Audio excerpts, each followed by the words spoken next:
ያለው መርዝ አለቀቃትም። ያን መርዝ ለማውጣት የወሰድካቸው እርምጃዎች ጥሩ። ዘርፌን የተቀበላት የለም። እንዴት አደራችሁ? እንዴት ዋላችሁ? እንዴት አመሻችሁ? ዛሬ ሰበርና አዲስ በሆኑ መረጃዎች ተመልሼ መጥቻለሁ። ይህንን ቪዲዮ ከመጀመራችሁ በፊት ላይክ ማድረጋችሁ እንዳትረሱ ለብዙዎች እንዲደርስ፣ እንዲሁም ሼር አድርጉ። ኮሜንት ላይ በዚህ ቪዲዮ የተማራችሁትን ነገር አስቀምጡልን። ቀጥታ ወደ ዕለቱ ቪዲዮ ወስዳችኋለሁ። ቤተክርስቲያን ዘርፌን የተቀበላት የለም። ስተት ተሰርቷል። የተሰራው ስተት ደግሞ ስተቱን የሰሩ ሰዎች እሷ ይሄን መናገር አልፈለገችም። ይሄ እኔ ደግሞ ነጭነጯን ስለምናገር ዘርፌ ስትመጣ የተቀበሉበት መንገድ ነው ትክክል ያልሆነው። ዘርፌ ስትመጣ የተቀበሉበት መንገድ ትክክል አይደለም። ይሄን ያደረጉት ደግሞ ህሊናቸው ይወቅሳቸዋል። አገልጋዮቹ ሰባኪያኑ ህሊናቸው ይወቅሳቸዋል። እሷም ይሁነኝ ብላ አንድ ጥብኛ የሆነች መቀመጫ አለቻት። እሷን ውጥርጥር እያደረገች ከዚህ በላይ ቀጭን ልብስ ከዚህ በላይ ያ መቀመጫዋን አጉልቶ የሚያሳይ ያደረገች መነኮሳቱ ፊት፣ አገልጋዩ ፊት፣ ካህናቱ ፊት አጭር ሚኒስከርት ነጠላ እያደረገች ፍርድስ እያለች ፈተና ሆናባቸው ቤተክርስቲያንን አውካለች። ይህን ማለፍ ያቃታቸው ደግሞ አገልጋይነን የሚሉ ተልከስክሰዋል። በዚህ ምክንያት ተንቀዋል። ሃይማኖት ይሄ ነው ወይ ብላ ዘርፌን አትናገርም። እሷ ኢየሱስ ነካኝ፣ ደረቴን፣ ወገቤን፣ ከንፈሬን ሳሜን፣ ግንባሬ ላይ ዳሰሰኝ ነው የምትለው አይደለም። ዘርፌን የተቀበሉበት መንገድ ትክክል አይደለም። ይህን ያደረጉ ሰዎች ዛሬ ቤተክርስቲያኒቷ ውስጥ በመምሪያ ኃላፊነት፣ በስብከተ ወንጌል ኃላፊነት፣ በምን ኃላፊነት የተቀመጡ ናቸው። ዓለም ላይ ጠግባው ዓለም ላይ ብላው ያቃታትን እርኩሰት ቤተ መቅደሱ ውስጥ ጠንስሰው የተቀበሏት የደሃ እንኳን የከበረ ነው የግልሙትና አስተሳሰብ ያላቸው ሳይጠሩ የመጡ አገልጋዮች አግኝተዋታል። እና ወደ ገዳም ከመውሰድ ወደ ምን ከመውሰድ ወደ በየቤርጎ በመውሰድ የርኩሰት ካባን አላብሰዋታል። ይሄ ይቅር የማይባል ነው። እውነት ነው መነጋገር ያለብን። ዘርፌ በቤተ ክርስቲያን ውስጥ መታ ለቤተ ክርስቲያን ያደረገችው ነገር ምንድን ነው የተባለ እንደሆነ ክህነት ያላቸውን ሰዎች እየመረጠች እያገባች ከክህነታቸው ማሻር። ይሄ ነበረ ስራዋ።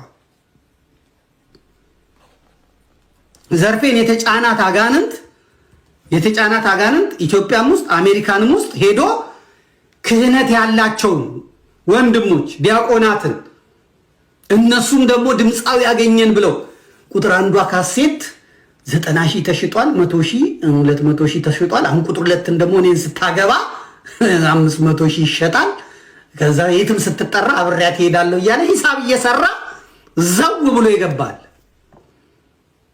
አሁን የጋምቤላ የደቡብ ሱዳኑ አባ ሩፋኤል የሚባለው ሹፌራቸውን ጠሩት። እሷን ጠሯትና እዛ በተኔ ዘርፍ ያሏት እሷ መጣች። ከዛ ሹፌራቸውን እዛ አብሯቸው የሚሰራ ልጅ አለ ወንድማችንን ቤተ ክህነት ነው አሁን የሚሰራው ዲያቆን ነው አመጡ።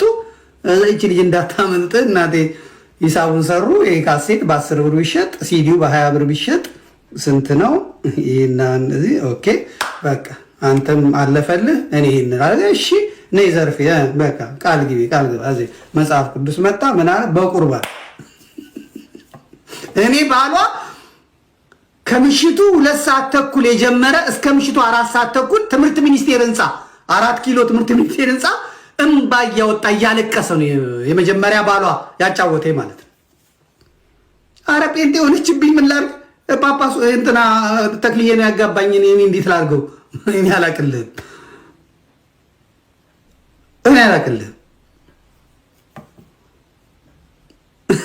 ዛንትን ስትል እነ በጋሻው ደግሞ እነ ትዝታው እዚህ ይሰራሉ። ማንን ያገባሽው ከሌን? ኧረ ኪው ስንት አለ አንቺ የሚጠብቅሽ። ከዚህ ከዲያቆን ጋር ትጨማለቂያለሽ። እንዲህ ክህነቱ እንደዚህ ብላ የራሱ ገደል ይግባ። ምን አገባሽ አንቺ? አለቀ። የመጀመሪያ ባሏን ፈታች። አሁን ይህን ኢንተርቪው ላይ አላነሳችም፣ ኢንተርቪው ላይ አላመጣችም። ዘርፌ ለምን ዘርፌ ለምን አይን ዓለምን ክህነቱን ያጎደፍሽ ከአቡነ ሩፋኤል ጋር ሆነሽ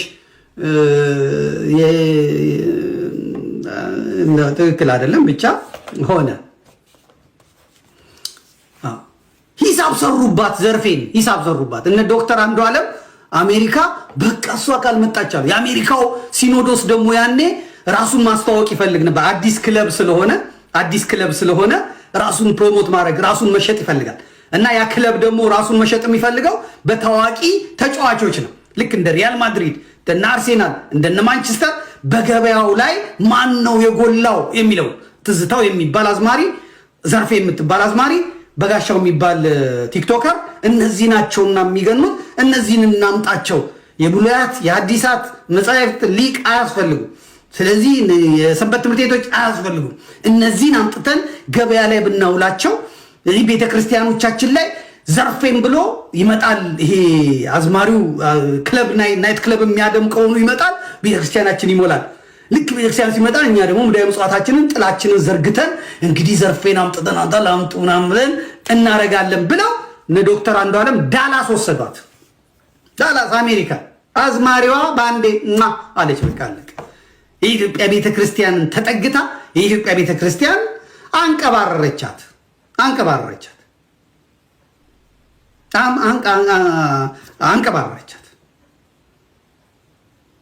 እዛ አሜሪካ ምናምን ደግሞ ስትሄድ እዚህ ለመቅረት ምን ለማለት እንያዛት አሉና ዶክተር ገብርኤል የሚባል ዲያቆን ያንን ዲያቆን እዛ ጳጳስ አጋብቷታል። እዚህ ደግሞ እነሱ ይህንን ከኛ እንዳታመልጥ የእኛን ልጅ እንዳርላት አሉና ዲያቆኑን አመጡና እንካ ግባ አሉት።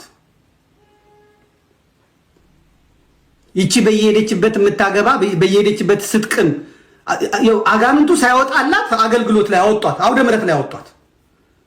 እዛ ጻድቃኔም ብቻዋን አንዱ ጫካ ስትል እንጂ ካህናት አላገኟትም፣ መነኮሳት አላገኟትም፣ ዲያቆናት አላገኟትም። ይሄ የጭፈራ ቤቱ፣ የናይት ክለቡ፣ ይሄ ዝሙቱ፣ ይሄ እርኩሰቱ፣ ይሄ መዳራቱ፣ ይሄ ሽሻው፣ ይሄ ምኑ ሳይወጣላት ድምፅ ብቻ ስላላት። አሁንም እኮ ችግሩ ይሄ ነው። የቤተ ክርስቲያን ትልቁ ፈተና ህይወት አይደለም የሚታየው፣ መልክ ነው የሚታየው። ህይወት አይደለም የሚታየው፣ ድምፅ ነው የሚታየው። ህይወት አይደለም የሚታየው፣ ገንዘብ ነው የሚታየው። ህይወት አይደለም የሚታየው፣ የቤተሰብ የባንክ አካውንት ነው የሚታየው። ስለዚህ ጤዛ ነው።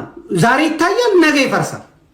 ንቅንቅ ብለህ 20-30 ዓመት እያገለገልክ ለመቆየት በጽናት ለማለፍ እነዚህ ክራይቴሪያዎች ላይኖሩ መኖር የለባቸው። መጀመሪያ አንድ አገልጋይ ጎል ሴቲንግ ትሉታላችሁ። የሱራፌል እኮ እንግሊዝኛ እያለማመደ ምንም ትቀርጻላችሁ አይደል? ዓላማችሁን ትቀርጻላችሁ። እዚህ ለመድረስ ነው ብላችሁ ነው የምትሄዱት። እዛ ለመድረስ ስትሄዱ መንገዱ ሩቅ ነው። እዛ መንገድ ላይ ስትሄዱ በዚህ ጠላፊ አለ፣ በዚህ መውደቅ አለ፣ መራብ አለ፣ መጠማት አለ፣ ምናምን አለ። ያንን ሁሉ አልፈህ የፈለግከው ቦታ ነው መድረስ የምትችለው። አሁን እኮ ያመጧቸዋል። ፈተና የለ፣ ማለፊያ የለ፣ ምን የለ። ዘጭ አድርገው በሊፍት አምጥተው እዛ ጋር ያስቀምጧቸዋል። ከዚህ እዛ እንዴት እንደደረሱ አያውቁም። ጭምልቅልቅ ይላሉ ማለት ነው። ስለዚህ ዘርፌ የኢትዮጵያ ቤት አታውቅም። በራሱ ጊዜ ነው ሁሉ ነገር የሚጠራው። አባት ያልተከለው ተክል ይነቀላል እኮ። ግን ይኸውልህ አሁን ዘርፌ በዓለም የነበረች ልጅ ናት። በዓለም ያለው ውስጥ ያን መርዝ ለማውጣት የወሰድካቸው እርምጃዎች ጥሩ ነበሩ። አብሶ ወደ ጻድቃኔ ማርያም የነበረው ህይወቷ ሁሉ ጥሩ ነበረ። በጸሎት በጾም ላይ የነበራት አቋም ጥሩ ነበረ። ከነዚህ ልጆች ጋር ስትገጥም ግን ምን ሆነች መሰለ? ቤተክርስቲያንን ተለማመደቻት። ቤተክርስቲያንን ተለማመደችው። አንድ ሁለተኛ በዓለም የነበረው ስጋዊ ህይወቷ እነሱም ጋር አገኘችው። መንፈሳዊ የምትላቸው ሰዎች አንድ እዚህ ላይ ማስታወሰው መቼም ይሄን መልእክት ሲተላለፍ ተረፈ አበራ ያውቃል። አንድ ጠረፍ የምትባል ልጅ በሷ በኩል የመጣች እኔ አካባቢ እዚህ ቃሊቲ ገብርኤል አካባቢ ነበር የምንኖረው። ከወደ ሱዳን አካባቢ የነበረች ልጅ ናት ዘፋኝ እና መጣ። ልጅቷ ልም ብላ ጠፋኝ። በኋላ ላይ ሐረር የተለያዩ ቦታዎች ላይ አብረን አገልግለናል። ይዘዋት ይመጣሉ እና ያቺ ልጅ ጠፋኝ ተብሎ እኔና ተረፈን ይፈለግናት። ታሬም በራሱ ምክንያቱም ልድን የመጣች ነፍስ ብሎ ሌላው ሚስጥር አናውቅም። እና እኔም አገኘኋት ቅርብ በቤተ ክርስቲያን እንደ አገልጋይ ስለሆነ በጣም አክባሪ ናት። ልጅቷ አንድ አይምሮዬ ላይ ጫረችልኝ መሰለህ። እኔ እኮ እዛ ያስጠላኝን ነገር እዚህ ሰብካሉ ይዘምራሉ ከምላቸው ሰዎች የሃይማኖት ሰዎች ናቸው ከምላቸው ሰዎች ያ ጥያቄ ለኔ ተደጋጋሚ ሲመጣብኝ ምን ለዚህ ማዘው አይሻልም ወይ?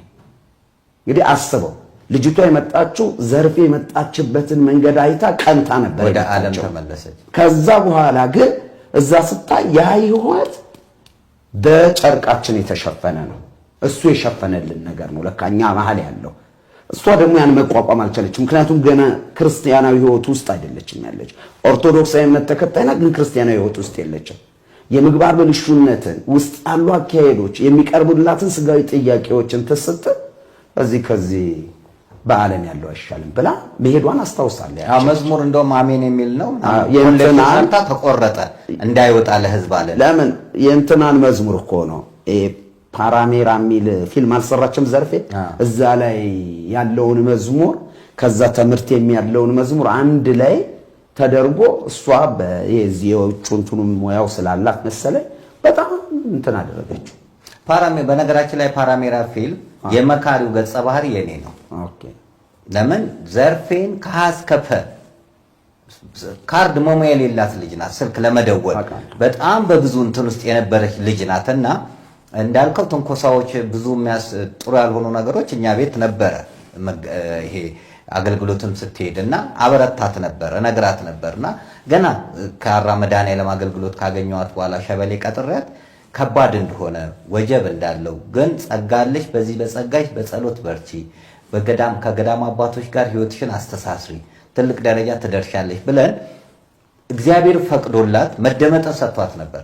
ኢቭን መዝሙሩንም ስትሰራ ገና ሳይወጣ ሁሉ እስቲ እያለችኝ ተከታትላ ታደርግ ነበር። እነ ሳሪስ አካባቢ ያሉ ሰዎች ጋር ሁሉ እየወሰድኩ እንትነላት ነበርና እንዲያዩላት እናደርግ ነበር። ውሎዋ ልክ ነህ የነበረችበት ውሎ የመጨረሻው ውሎና ይሄ ምስጋ እንትኑ ውዳሴው በጋሻውን እኮ የልብስ አይነት ያመጡለት ነበር፣ የምግብ አይነት በቃኝ እስኪል ነበርና ካልጸለይክ ካልጾምክ ካልሰገድክ የህብረት በመሰረታዊ ሂደት የህብረት ውስጡ የተሰወረ የተደበቀ ማንነት ስለነበረ የእግዚአብሔር ቀን መጥቶ ነው የገለጠው ያንን ህብረት። ያ የተገለጠው ማንነት እኔ አሁን ትዝታው ሲናገር ምናምን ደንቋቸው እኔ ማየት አልፈልግም። ለምን አታይም ስትለኝ ያንን ትዝታው ፌዘኛ፣ ቀልደኛ፣ ተቺ፣ ተረበኛ ነው። ዛሬም ትዝታው ትልቋን ተቋም ተቺ፣ ተረበኛ፣ ፌዘኛ ነው። ሲናገር ራሱ የፌዝ እንትኖች ነው የሚናገር። ለትዝታው መልስ ለመስጠት በጣም ቀላል ነው። አሁን የትዝታው ትልቁ ችግር ምንድነው ብለህ ካልክ ክፉ የሆነ መንፈስ ተጸናውቶታል። ትናንት የነበረኝን ድካም የችግሬን መፍቻ ችግር አደርጋለሁ እንዴ? በቃ አመንዝራ ነበረ ዛሬም ያው ነው እንዴ? አመንዝራነቱ እኮ ነው አድጎ ወደ ክህደት ሄደው። ምኞት ጸንሳ ኃጢአት ወለደች፣ ኃጢአት ጸንሳ ሞት ወለደች እኮ። ራስን ነው የምትለውጠው እንጂ ሃይማኖት ነው እንዴ የምትለውጠው? እውነት እሱ እንደሚላት ቤተክርስቲያን ኢየሱስን አልሰበከችም። ልብሷ እኮ ነው፣ ጌጧ እኮ ነው፣ ቋንቋዋ እኮ ነው፣ ትንፋሿ እኮ ነው፣ መገለጫዋ መልካ ኢየሱስ ብላ ያዘጋጀችው ሁሉ ቅዳሴው ጠቅለ ስምን ሰምቶ ሞት ይደንግጥ ብሎ በጋሻው በየካሴቱ ሳንቲም የሚቀጥበት እኮ መጽሐፍ ቅዱስ ላይ ቅዳሴዋ ላይ ኮሽ ነው እኮ ነው። በቅዳሴ የምታሰማው ድምጽ እኮ ነው። እና ቤተክርስቲያኗን የጥላቻ ማራገፊያቸውን ለማራገፍ ይናገራሉ እንጂ በፍጹም ከእውነት የራቀ ነው። እኔ አሁንም የምለው ምንድነው እግዚአብሔር ማስተዋል ይስጣቸው፣ ሌላ ምንም አንልም። ምክንያቱም ሰው ማስተዋሉን ሲቀማ እንደዚህ ነው የሚሆነው። የማስተዋል መንፈስ የማያስተውል ሕዝብ ይጠፋል። በቃ ስላላስተዋሉ ጠፉ።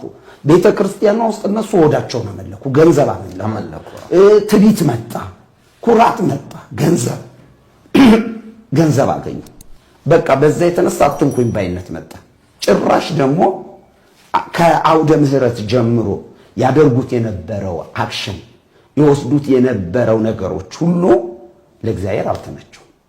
በጣም የሚገርምህ በዴሳ ማርያም ይዣቸው ሄድኩኝ እና በዴሳ ማርያም ደግሞ በጣም ጠንካሮች 7 መስጊድ አንድ ቤተክርስቲያን ያለበት ህዝቡ በጣም ጎበዝ በጣም ፍቅር ያለው ህዝብ ነውና ጉባኤ ሚካኤል አብራችሁ ዩኒቨርሲቲ ወስጃቸው ነበርና እነ በጋሻውነት ዘርፌ ምናምን ይያቸው እጄ ነበር እና እኔ ፕሮግራም እየመራው ትዝታው ይመጣና አሳጥረው ይለኛል። ፕሮግራሙን አልገባኝም እኔ። ከዛ አገልግሎት ተደረገና ገና ጸሎቱ እንዳለቀ ሮጡ። ለመጀመሪያ ጊዜ አልጋ የተያዘላቸው ለነበጋሻውና ትዛታም ለመቃብር ቤት ነው እኔ ደርሰን እስክንመጣ ድረስ የነበረው እና ምንድነው ራት በልታችሁ ሂዱ እዛው ይምጣልን አሉ። ቤተክርስቲያኑና ሆቴሉ ይራራቅ። ቤተክርስቲያኑ ዳገቱ ላይ ነው። እንጀራ አባቶች ይዘው በትሪ ሲሄዱ እነሱ የት ነው ያሉት? ኳስ ለካ አሳጥረው ይለ የነበረው ትዝታው ኳስ ለማየት ነው። ኳስ ጣዖት የሆነባቸው ይሄን ድካማቸውን ማየት ስላልቻሉ ነው። ስላልቻሉ ነው እንደዚህ የሚሳደብ። አየህ፣ በጸሎት ያልጸና ሰው በጾም ያልጸና ሰው አክብሮት የለውም። ቢያከብሩ ኖሮ አባቶችን እዛ ያከብሩ ነበር። ቢያከብሩ ኖሮ እነዛ ዋጋ የተከፈለለትን ስራ ያከብሩ ነበረ። ጣዖት አይሆንባቸውም። ያንን ትተው ከሙስሊሞቹ ጋር ከሌሎቹ ጋር ኳስ ነው ያሉ። እዚህ ጋር ምን የነበረው ነው። አሁንም በነገራችን ላይ ኳስ ብዙ ጣዖት የሆነበት አገልጋዮች አሉና አልጸዳ። እና ይሄ የጸሎት ህይወት ያልከው ትልቁ ፒላር ነው። ክርስቲያን ለመቆም ጸሎት ያስፈልገዋል። ጸሎት ደግሞ ማንበብ ሳይሆን ከልብ ስትሰበር እኮ እንባ ይፈሳል። እና አቡነ ተክለ ሃይማኖት ጦር ሰክተው እኮ ነበር ይጸልዩ የነበሩ። የሥጋ ድካም እንኳን መጥቶ እንቅልፍ ቢጥለኝ ጦሩ እየወጋ ያነቃኛል ብለው ይጸልዩ ነበርና በጸሎት መትጋት ያስፈልጋል።